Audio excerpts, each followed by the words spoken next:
มากก็แพงนวลน้องแดงจงซื้อคำน้องก็หูยุกนี่ยุกของแพงกำมาก่อนขายแห้งตากแดดเพื่อใครไหลสั่งเอาเงินอยู่ใสมาซื้อใจคนงามคนหาเศร้ากินคำเป็นใจในหน้าความจนเสียใจเขาลืมไหลหาเก่ามีคุณลูกห้วยรอเรามาขอน้องเจ้าแต่งงาน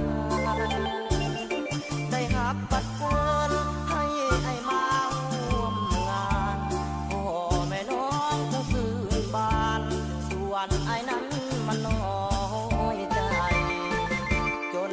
เงินแต่งบ่ได้น้องแดงมาคองจนทั้งเงินทั้งทองพร้อมกระดองของใสขาดเกินเงินคำบ่ได้คนงามเพียงกายวาสนาผู้หายบ่หวังได้แห่งน้องแน่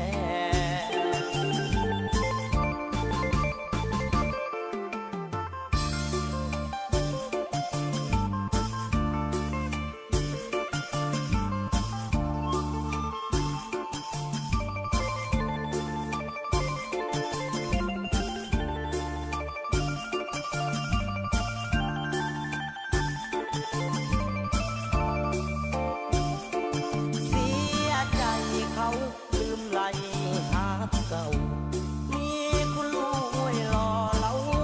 มาขอน้องเจ้าแต่งงานได้หับบัตรเชิญให้ไอ้มาร่วมงานพ่อแม่น้องคงซื่นบานส่วนไอ้นั้นมันน้อยใจจนเงินแต่งบ่ได้น้องแดงมาคองจนทั้งเงินทั้งทองพร้อมกระดองของใสขาดเกินเงินคำบ่ได้คนงามเพียงกายวาสนาผู้หายบ่หวังได้แม่งน้องแน่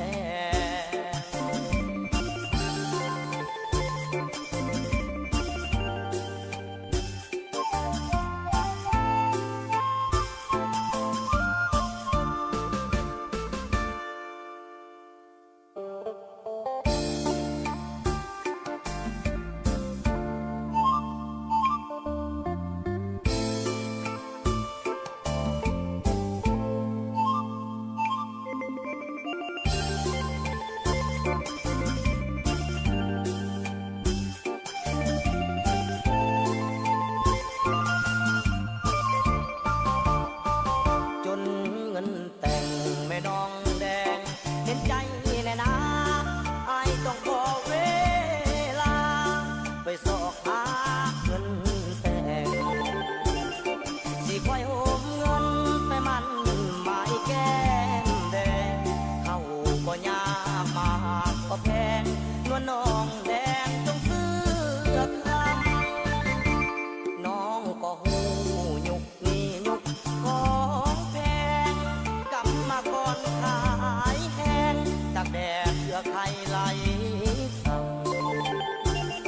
เอาเงินอยู่ใสมาซื้อใจคนงามคนหาเศร้ากินคำเป็นใจในหน้าความจนเสียใจเขาลืมไหลหาเก่ามีคุณลูกห้วยรอเรามาขอน้องเจ้าแต่งงานได้หับบัตรเชิญให้ไอ้มาร่วมงาน